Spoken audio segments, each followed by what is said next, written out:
Yo, what's up everyone? Welcome back. Jamie here today with another review. And today we're talking about Halloween 3, Season of the Witch. Now I know everyone's thinking, oh, Michael Myers is not inside this film. But trust me, if you take Michael out of the equation and just look at this as a normal horror film, it's actually pretty decent. So yeah, today we're going to be reviewing Halloween 3, Season of the Witch. Let me know your comments down below. Now, like I said, if you've not actually gave this film a chance, I would recommend it. It is actually decent. Tom Atkins does a really good job as well as the main character. And it's something new, it's something original. It's definitely worth checking out. Starting off, like I said, this film's directed by Tommy Lee Wallace, who originally edited the first Halloween. John Carpenter and Deborah Hill produced this film, and they wanted to make like Halloween an anthology type series, not having Michael every time. But obviously, the fans' backlash was against that, which to be fair, obviously I went around in the 80s, but the way they were marketing the film, like Halloween 3, Season of the Witch, the night no one comes home, you would expect Michael to... he is actually in it. What I'm saying, he's in it for like 3 seconds. They show the actual original film on TV inside the bar and at the end of the film. So Michael is technically in it, but I understand where audiences got pissed off because, he's not actually in it. And of course, they rectified that with number 4, The Return of Michael Myers, which we'll review next week. But yeah, the film starts off with a pumpkin just like the other two, but this is a digital pumpkin on a TV. And then from there, we go from a guy running from 2 guys inside suits. We don't know what's going on. He's got a mask inside his hand. And eventually one of these guys inside the suits gets crushed by a car, which is, pretty gruesome. But yeah, this guy eventually ends up inside hospital, but we'll go from there in a minute. The Silver Shamrock song on this film, oh my god, it is so addicting. 3 more days till Halloween, Halloween, Halloween. It gets stuck inside your head, man, it really does. And the masks as well, what they sell, the 3 of them, they are pretty cool looking. I think my favourite's the skeleton. I'll go the skeleton, the pumpkin, and then the witch at the end. But I do like the masks, they are pretty cool. I might actually get the NECA 3-pack and put it wrong side, put it on my collection over there. Maybe. This film it did surprise me, this film, man, it really did. I know within these suits, these guys inside suits, obviously these are the bad guys, as you can tell. But the way they're framed and the way they're shot, sometimes they come out like Michael, like the pop-up scares where you'll see someone running or something and then they'll just appear inside the shot. There's a few of that inside this film, which, it's definitely a callback to the original Halloween. But yeah, this is where we get introduced to our main character, Don, played by Tom Atkins. He's got 2 kids and his ex-wife, he's always trying to get him to look after him, but he's always blowing them off. And he's also a doctor, so like I said, the guy from the beginning gets taken into the hospital and, Don's there, Tom Atkins. And the hospital looks like it's similar to Halloween 2. Maybe it's the same location. I'll have to look up on that. But it definitely looks like the same hospital. But from there, we got the guy from the beginning who's been taken into hospital, running away from these suits people. And then one of these suits guys comes inside the hospital and kills the guy inside the bed. He just breaks his skull, man. It's pretty graphic, to be honest. And then Tom Atkins' character is just after him. And the guy just walks outside, gets inside his car, puts a load of gasoline on himself and just lights himself up on fire. It's like, what the fuck? Definitely a weird kill, man. You don't expect it. From there, the guy who got killed inside the hospital was running away. His daughter, who's called Ella, comes to the scene to try and investigate her father's death.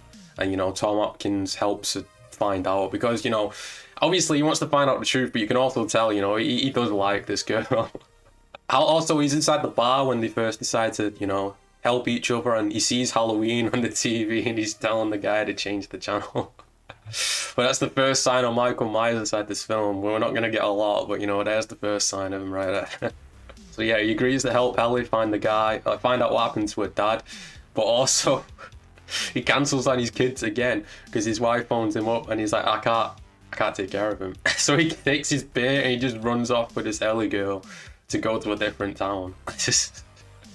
He's definitely a womanizer, this Tom Atkins, man. The character, anyway. The character, Daniel. So yeah, they go to this Irish town where the Silver Shamrock factory is located, where they're making all the masks, trying to investigate. And this town is crazy, man. Like, what the hell? It seems like a cult, really. They're all looking out when they come here, like, oh, here's newcomers. And also they got a 6 o'clock curfew where you have to be inside by 6. And it's also Jamie Lee Curtis's voice announcing this, which is pretty cool, so... Jamie Lee Curtis is inside the film as well. But yeah, from there we go to inside the motel we're about to stay in, and of course the 2 characters get together. Because of course they do. Because you could just tell by this, like I said, he's a womanizer, so He's even flirting with the nurses. I mean, then again, he is single. He's not together anymore, but still, he's flirting with a lot of girls inside this film. But yeah, from there we go from the 6 o'clock curfew to this homeless guy. He's talking to Tom Atkins' character for a bit, you know, warning him, and goes on his own. And then the suits come out of nowhere and just rip this guy's head off. Like, what the fuck, man? So from there we've got like a few visitors inside the motel, like, you know, visiting the Silver Shamrock factory. This woman like investigates the badge what's fell off one of the masks, and she sees that there's a chip inside it. So she's, you know, fiddling about with it, and all of a sudden, boom, a fucking laser comes out of it, shoots her right inside the mouth. It's so graphic, it burns all her face, and then bugs start coming out. And there's your first sign of like, there's a lot of bugs inside this film. Snakes, bugs, spiders, all that shit. That's what happens with the mask. Like, it's crazy, man. It's definitely graphic. And then we get introduced to the villain, Cochrane. Now, I've seen this guy inside Twin Peaks, and obviously Twin Peaks was filmed a few years after this, but this guy's a really good actor, man. And this Cochrane character is, you know, he's a really good villain. He's not your typical, you know, he's smiling, you can tell, you know, there's something off with him, but he's nice and pleasant. He's definitely a really good villain. And the whole town's bugged, of course, because, you know, it's like a cult, and he's just keeping, you know, tabs on everyone, making sure no one's speaking out of turn. And obviously he's keeping an eye on the new visitors and stuff like that. So they go on a tour inside the factory of how the masks are made, and there's this family there as well, which we'll get to soon. Ellie finds her dad's car inside the factory, so obviously she knows her dad ended up here, so she gets more suspicious. So then they decide to try and phone the police, but of course all the phones aren't working, they're all tapped and everything like that, and she's been kidnapped. So Tom Atkins' character is off to find his new love interest, Ella, inside the warehouse. The funny bit is he attacks this like robot granny, and then fucking Cochrane comes out and he's like, oh, that's an antique that you've broke that now. And then we, you know, a typical, you know, bad guy takes him downstairs and he explains his whole master plan, because you have to do it outside a film. He's really explaining it to the audience. I mean, he's explaining it to the character, but we are the character in a way. So we get to learn that he stole this Stonehenge from England, and he takes a little bit of the stone and he puts it inside the mask. It has like special ability. This film is fucking crazy, man. It is crazy, but it's original, which is good about it as well. And it's also Halloween at this point. So they've got Tom Atkins' character captured inside the warehouse, and they're about to explain, like, show him what happens and stuff like that. So we get the family what I talked about a minute ago. The wife, the father, and the son. They're put inside test room A, or 1. They're inside a test room anyway. So they're showing him a demonstration on the screen. They put the mask on the kid, and he just watches the TV, and then slowly but surely it starts squishing his face. He's trying to get it off. He just falls to the floor, and a fucking snake comes out of his mouth. I think there's a few of them. There's a lot of bugs, there's crickets and all that as well. And then the family's going mad. They're all inside the room. They can't get out.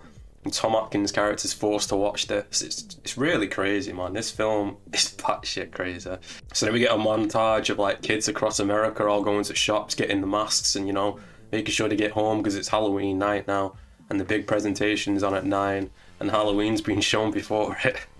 It's one of my favourite parts of the film. We get Cochrane like explaining like the meaning behind Halloween and how it's changed and all that. It's so like, oh man, this guy is a really good villain. I really recommend watching this film. But yeah, he's got Tom Atkins inside the room, and he's tied up, and he forces him to watch Halloween, and he's like, happy Halloween. I can't do it, but man, he's a really good villain. It's something different. So of course Tom Atkins has to break out of this, and he destroys the TV which is showing Halloween, which, you know, it's a bit of a metaphor right there, like, you know, John saying, oh, Halloween's dead. He kicks through the TV and gets a little bit to, you know, cut himself out. And then he finally phones his ex-wife, and he's explaining to her what's going on. She don't believe him. She probably just thinks he's drunk or something like that. And he's like, you know, I've been kidnapped inside this crazy town. I need help. And she's like, you're not even here to look after your kids. What are you on about? So then the whole plan is Tom Atkins turns the TV on, and he gets a load of those badges, what we talked about before with the chips, and he climbs up to the top and he throws them all down, which kills like most of the people in there.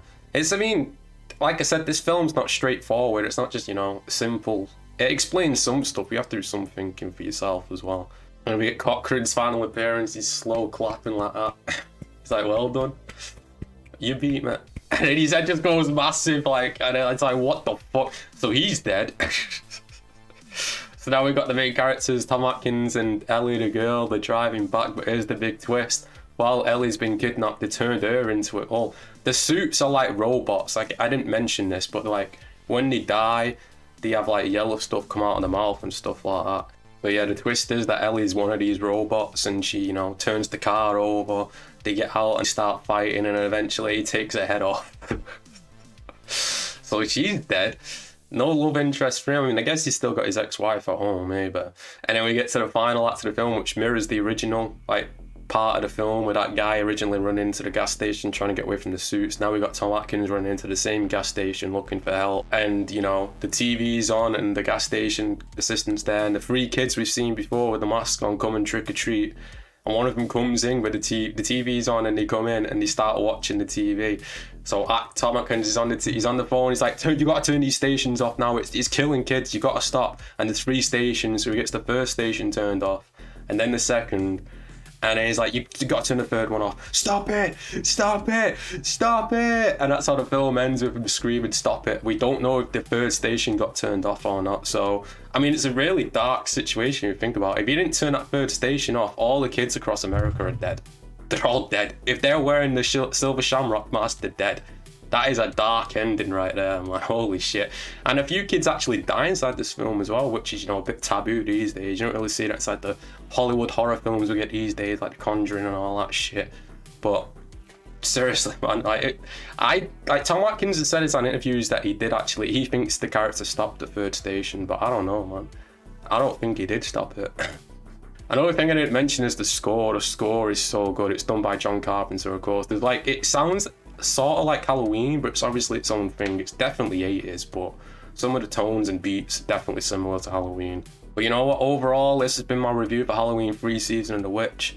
I'm going to give this a 7 out of 10. It is actually a really decent horror film. All you have to do is just, you know, pretend that it's not inside the Halloween series. Like, obviously they made it Halloween 3, which they shouldn't. If they just released it called Season of the Witch or something like that, it would have been fine.